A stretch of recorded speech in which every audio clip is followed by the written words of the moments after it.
ታክስና ሀገር የአንድ ሳንቲም ሁለት ገጽታ ናቸው። የዚች ሀገር እድገት በትልቁ የሚጠበቀው ከታክስ ነው። ታክስ የሀገር መሰረት ነው ብዬ ነው ማምነው። ሀገር የሚያሰኘው ድንበሩን የሚያስከብረው በታክስ ነው። ሚኒስቴር መስሪያ ቤታችን ሪፎርም ውስጥ ካሉት ተቋማት ውስጥ አንድ ነው። ታክስ መረብ ውስጥ ያልገቡትንም ለመሸፈን ሌሎች ለውጦችንም በማስፈለጉ ገቢ ግብር አዋጅ ማሻሻያ ተደርጓል።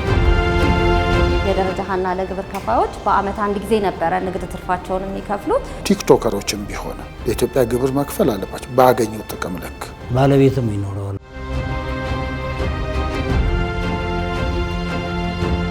መንገድ፣ ትምህርት ቤቶች፣ ሆስፒታሎችና ግዙፍ የልማት ፕሮጀክቶች የሚገነቡበት የፋይናንስ ምንጭ ከየት የሚመጣ ነው?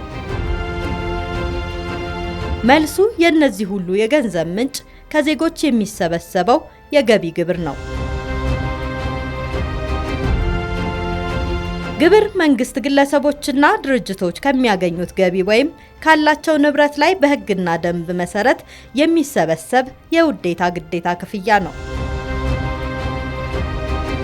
ታክስ የዜግነት ግዴታ ነው። በየትኛውም ሀገር መንግስት እንደ መንግስት እኛ ሀገርም ቢሆን ከተቋቋመበት ጊዜ ጀምሮ የፎርሞቹ ይለያዩ እንጂ ታክስ ይሰበሰባል። ታክስ እንግዲህ የሚታይ ነገር ነው። ታክስና ሀገር የአንድ ሳንቲም ሁለት ገጽታ ናቸው።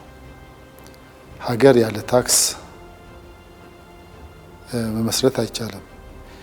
ምንም እንኳን የተወሰኑ ሀገሮች ያለ ታክስ የሚኖሩ ሀብታቸውን በመሸጥ የሚጠቀሙ ቢኖሩም እንደ ኢትዮጵያ አይነት የምትኖረው ሀገር የሚያሰኘው ድንበሩን የሚያስከብረው በታክስ ነው። ያ ማለት ታክስ ዋናው የሀገሪቷ በጀት ነው ማለት ነው።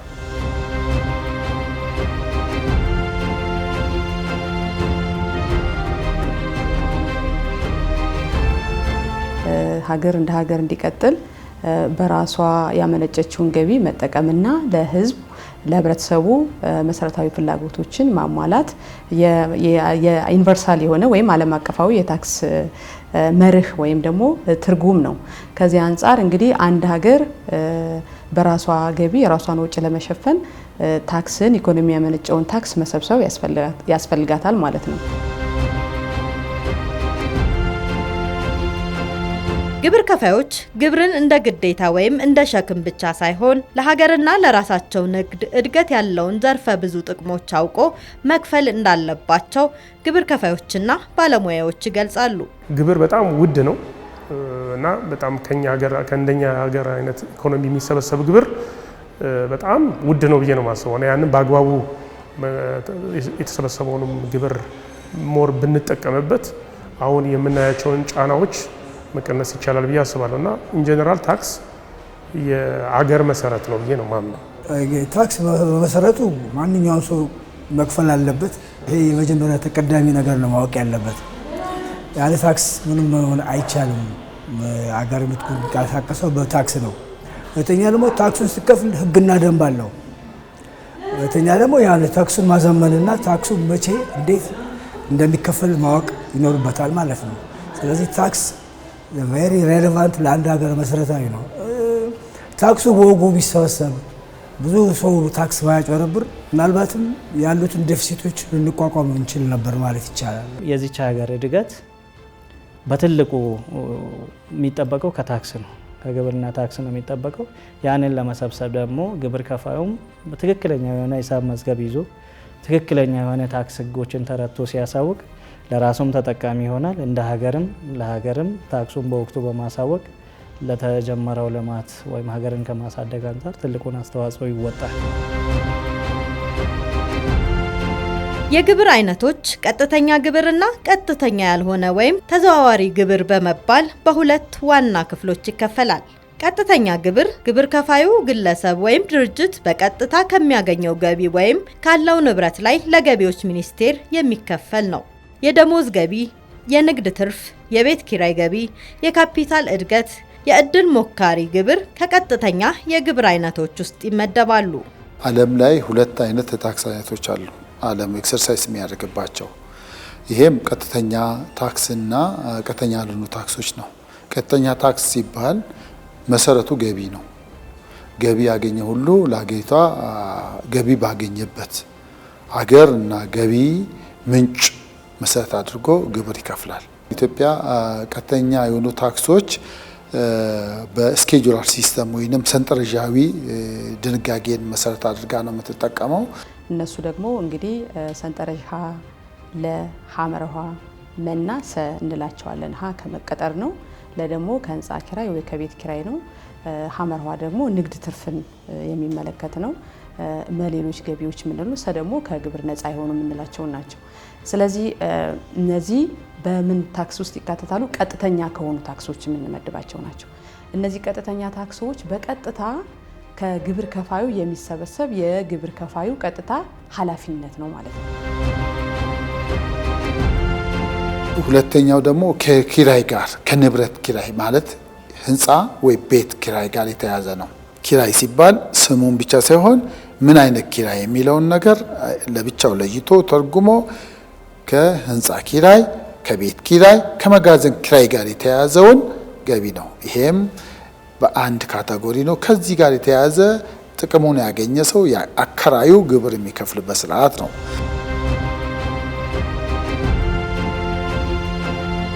ሶስተኛው ሰፊው ደግሞ በመነገድ የትኛውም ንግድ ፍቃድ አውጥቶ ተመዝግቦ የግብር ከፋይ መለያ ቁጥር ወስዶ የሚነግድ ይሄ ሰንጠረዥ ሐመረሃ ወይ ተብሎ የሚጠራ ነው። ይሄ በመነገድ በአመት ግብር የሚከፈልበት ስርዓት ነው።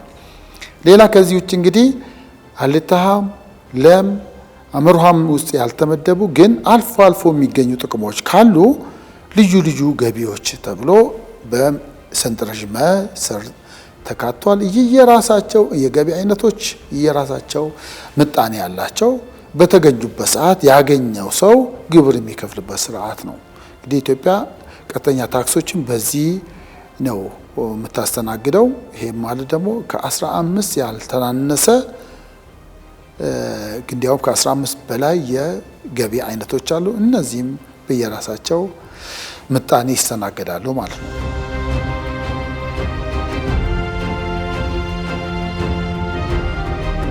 ቀጥተኛ ያልሆነ ወይም ተዘዋዋሪ ግብር ኢንዳይሬክት ታክስ የተሰኘው የታክስ አይነት ደግሞ እቃዎች ሲገዙ ወይም አገልግሎቶችን ሲጠቀሙ በእቃው ዋጋ ላይ ተጨምሮ የሚከፈል ሲሆን ግብሩንም ለመንግስት የሚያስረክበው ነጋዴው ቢሆንም ትክክለኛው ከፋይ ግን የመጨረሻው ተጠቃሚ ወይም ሸማቹ ይሆናል።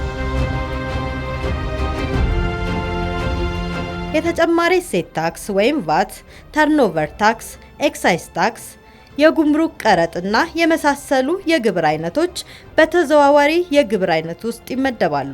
ቀጥታ ያልሆነ ታክስ ስንል ግን ተሸጋጋሪ ነው። የሚከፍለው በዋናነት ሸማቹ ሲሆን የሚሰበስበው ለታክሱ ውክልና የተሰጠው አካል ነው ማለት ነው። ከተጠቃሚው በሽያጭ ወይም አገልግሎት በመስጠት የሚሰበስበው የአደራ ታክስ ነው ማለት ነው። ሰብስቦ ለገቢዎች ሚኒስቴር ባሉ ቅርንጫፎች ወይም በአጠቃላይ ለባለስልጣኑ ለገቢዎች ሚኒስቴር የሚያስገባው ነው።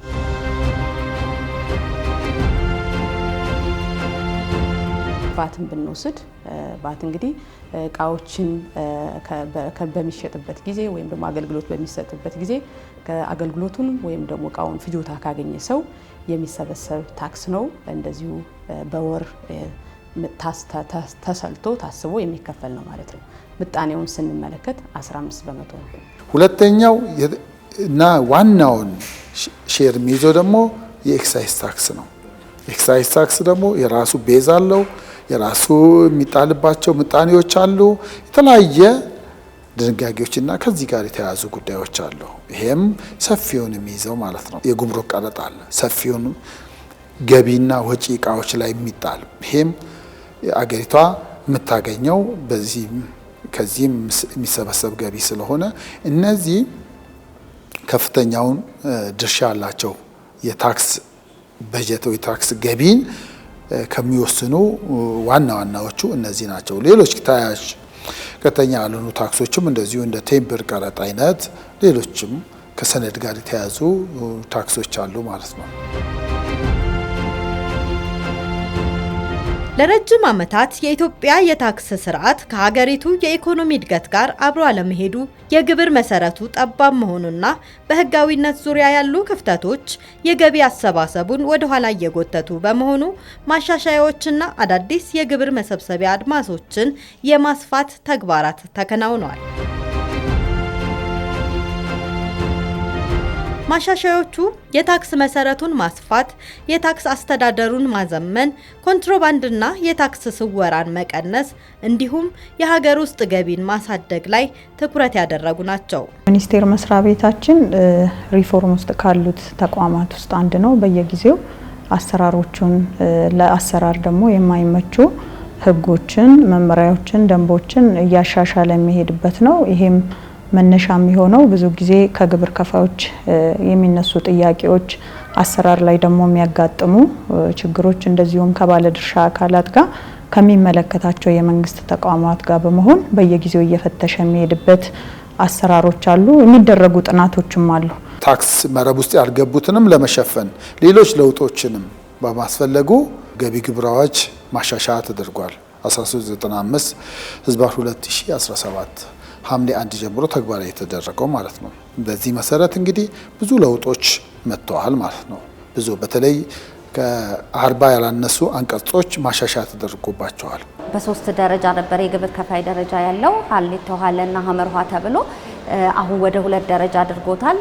ይሄም ደግሞ ለግብር ከፋዩ የአከፋፈል ስርዓቱን ቀላል ለማድረግ የታሰበ ነው።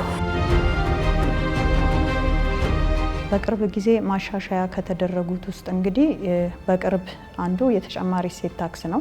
የተጨማሪ እሴት ታክስ ቀደም ብሎ የ285 1994 ነው የወጣው። እሱ በ2016 1341 በሚል የተሻሻለበት ሁኔታ አለ። በቅርብ ጊዜ ደግሞ የተሻሻለው የገቢ ግብር አዋጅ 979 2008 በአዲሱ 1395 2017 በሚል ነው። ከዚህ በፊት የሮያሊቲ ክፍያ የነበረው 5% የነበረው ወደ 15% አድጓል። ስለዚህ አሁን ከሮያሊቲ ጋር ተያይዞ እንግዲህ ከቅድም እንዳልነው ከሚዲያ ጋርም ከዚህ ከፈጠራ ባለመብቶች ጋርም ስለሚያያዝ እሱ በዛ ደረጃ እንዴት ተደርጓል። ግብር አከፋፈሉ ራሱ በአመታዊ ለምሳሌ ድርጅቶች የደረጃ ሀና ለግብር ከፋዮች በአመት አንድ ጊዜ ነበረ ንግድ ትርፋቸውን የሚከፍሉት።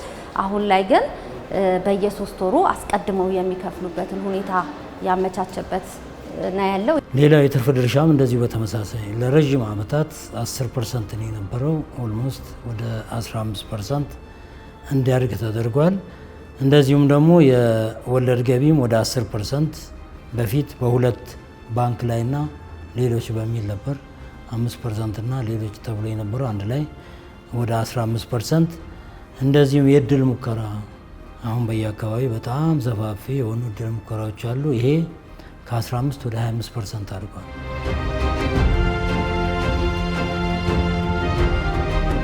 አሁን ላይ የሀገሪቱ ኢኮኖሚ ገጽታን እየለወጠ ነው። የማህበራዊ ሚዲያን በመጠቀም የገቢ ምንጭ የሚፈጥሩ የይዘት ፈጣሪዎች በአዲሱ የገቢ ግብር አዋጅ ማሻሻያ መሰረት የታክስ ስርዓቱ አካል ሆነዋል። ይህንን ዘርፍ ወደ ታክስ መረብ ማስገባት የሀገሪቱን ገቢ ከማሳደጉም በላይ ዘርፉ የራሱ ህጋዊ መዋቅር ኖሮት በጤናማ መንገድ እንዲያድግ ይረዳል። አሁን ከረንትሊ ያው የዲጂታል ስርዓትም ዘመንም ስለሆነ እነሱንም ያካተተ በፊት ከታክሱ ነፃ የሆኑ ኢንቨስትመንትን ለማበረታታት አሁን ደግሞ ታክሰብል መሆን ያለባቸው እንደዚሁም ደግሞ አሁን ከታክስ ነፃ ሊሆኑ የሚችሉ ጠቅለል ያለ ያካተተ ነው። ሁሉም የትኛውም ቲክቶከሮችም ቢሆኑ ኢትዮጵያ ውስጥ ሆኖ የኢትዮጵያን ኢንፍራስትራክቸር፣ የኢትዮጵያን ሪሶርስ፣ የኢትዮጵያን ማህበረሰብ ከነሱ እያገኙ ለኢትዮጵያ ግብር መክፈል አለባቸው። ባገኙት ጥቅም ልክ ምጣኔውንና ሌሎች አከፋፈሎቹ በቀጣይ ግልጽ ይሆናሉ ማለት ነው። ይሄ ምን ጥቅም አለው? ሁለት ጥቅም አለው። አንደኛ በሚያገኙት ጥቅም ላይ ታክስ ይከፍላሉ፣ በሚከፈለው ታክስ ተጠቃሚ ይሆናሉ። ሁለተኛ ባለቤትም ይኖረዋል። አሁን ዝም ብሎ ይሄ ገደብ ያጣ የሚዲያ ስርዓቶችም በአግባቡ ስርዓት እንዲይዙ ይደረጋል ማለት ነው። ስለዚህ ከዚህ አንጻር ለእኛ ለግብር ሰብሳቢ ተቋም እንደ አዲስ የገቢ ምንጭ ወይም ደግሞ የተጨማሪ የገቢ ርዕስ ሆኖ ነው የሚታየውና ሌሎቹም ጥቃቅን የሆኑ እዚህ ውስጥ የተካተቱ አሉ። አዳዲስ ታክስ የምንሰበስባቸው። የገቢዎች ሚኒስቴር የታክስ ሪፎርም ማድረጉ አዳዲስ የዲጂታልና መደበኛ ያልሆኑ የንግድ ዘርፎችን ወደ ታክስ መረብ በማስገባት የታክስ መሰረቱን ያስፋፋል። አሰራሩን በዘመናዊ ቴክኖሎጂ በመደገፍ የግብር ስወራን፣ ሙስናንና አስተዳደራዊ ወጪን በመቀነስ የገቢ አሰባሰብ ቅልጥፍናን በከፍተኛ ደረጃ ያሳድጋል። ግልጽነት የጎደላቸውን ሁሉ ሸፍኗል። የታክስ መረብ ውስጥ ያልገቡትን ገቢዎች እንዲገቡ አድርገዋል። ለምሳሌ የዲጂታል ይዘት ያላቸው እንደገና ሬቶቻቸውን ቀይረዋል፣ ብራኬት አሻሽለዋል እና ጫና የፈጠረውን ለመቀነስ ሞክረዋል። በመቀጠርም ላይ፣ በኪራይ ላይ፣ በንግድ ላይም በተለይ ዝቅተኛ ገቢ ያላቸውም ታክስ ጫናን ለመቃለል ወይም ለመቀነስ ሞክረዋል ማለት ነው።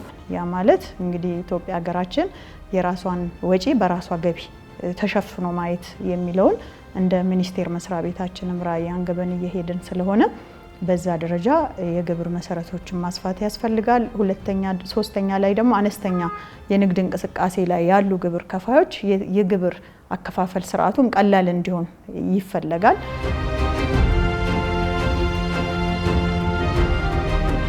ግብር ከፋዩ ማህበረሰብ ግብርን በታማኝነት የመክፈል ባህሉን ሲያዳብር የንግድ ድርጅቶች ህጋዊ እውቅና አግኝተው በነፃነት እንዲንቀሳቀሱ ከሀገሪቱ የኢኮኖሚ እድገት እኩል ተጠቃሚ እንዲሆኑ ትልቅ እድል ይፈጥርላቸዋል። ግብር ከፋዩ መጀመሪያ መረዳት ያለበት ያለ ግብር ሀገር የለም። ሀገር ስንል ደግሞ እኛ ነን። ስለዚህ እኛ ደግሞ የምንፈልጋቸው ከመንግስት በራሳችን የትኛውም የኢኮኖሚ ደረጃ ላይ ብንደርስ እንኳ ለራሳችን ማሟላት የማንችላቸው መሰረተ ልማቶች አሉ።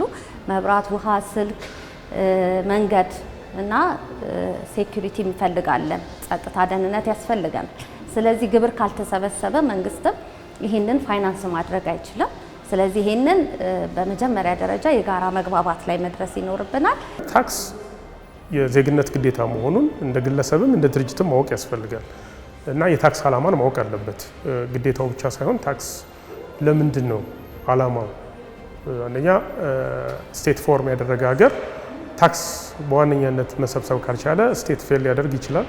የዜጎችን መሰረታዊ ጥያቄዎችን መመለስ ሊያቀት ይችላል። የሀገርን እድገት የሚያመጡ ኢንፍራስትራክቸሮችን ማሟላት ሊከብድ ይችላል። የጤና ኬላዎችን እና የተለያዩ ከፖሊስ ሰራዊትም ከመከላከያም ጋር ያሉትን የደህንነት ስራዎችን መስራት ያቅታል እና ቀጥሎ ወዴት ነው? ሉዓላዊነትን ወደ ማጣት ነው የምንሄደው። ወደ ተበዳሪና አገርን ባልተፈለገ መንገድ ወደ መምራት ነው የምንሄደውና ያ የዜጋን ሉዓላዊነትና ነፃነትን ይጋፋል። በዚህ ማንኛውም ዜጋ ለግብር ያለውን ግዴታም ይሁን ውዴታም ይሁን በሁለቱም መንገድ አይቶ ታክሱን በአግባቡና በጊዜው ቢከፍል የአገር እድገት ልማት ይፋጠናል ብዬ አስባለሁ።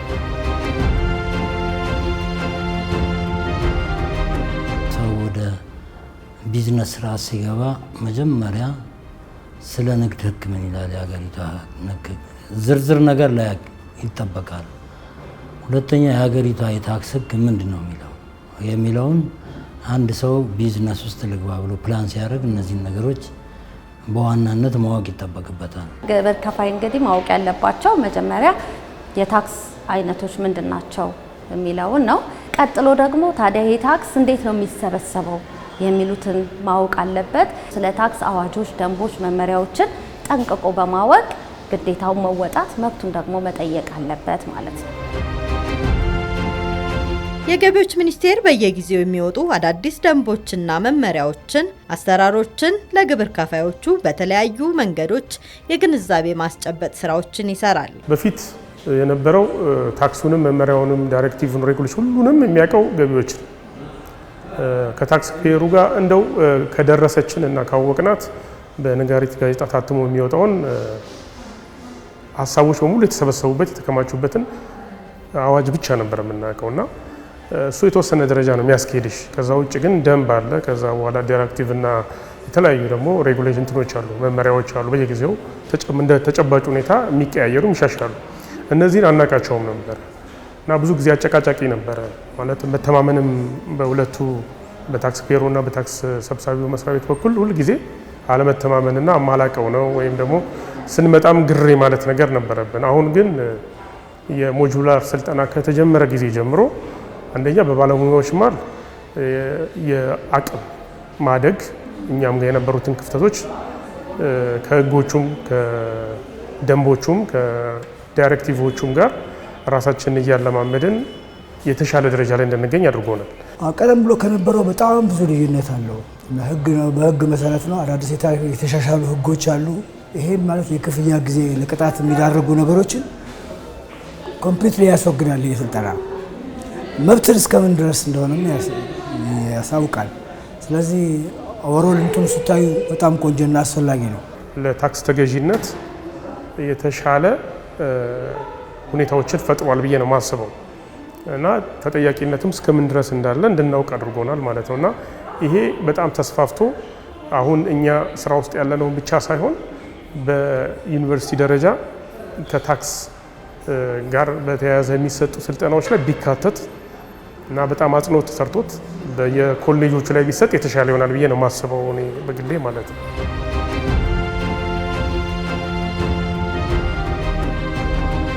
እንግዲህ 13 ሞጁሎች ተከፋፍሎ ሁሉንም የሀገር ውስጥ ታክሶች በፕሮግራም ወጥቶላቸው ግብር ከፋዩ እንዲሰለጥን መሰልጠን ብቻ ሳይሆን ደግሞ ሰርተፊኬት እውቅና ተሰጥቶት ነገም ለውቅና አንዱ መርህ እንዲሆንና የህግ ተገዥነት መለኪያም እንዲሆን የሚደረግበት ነው።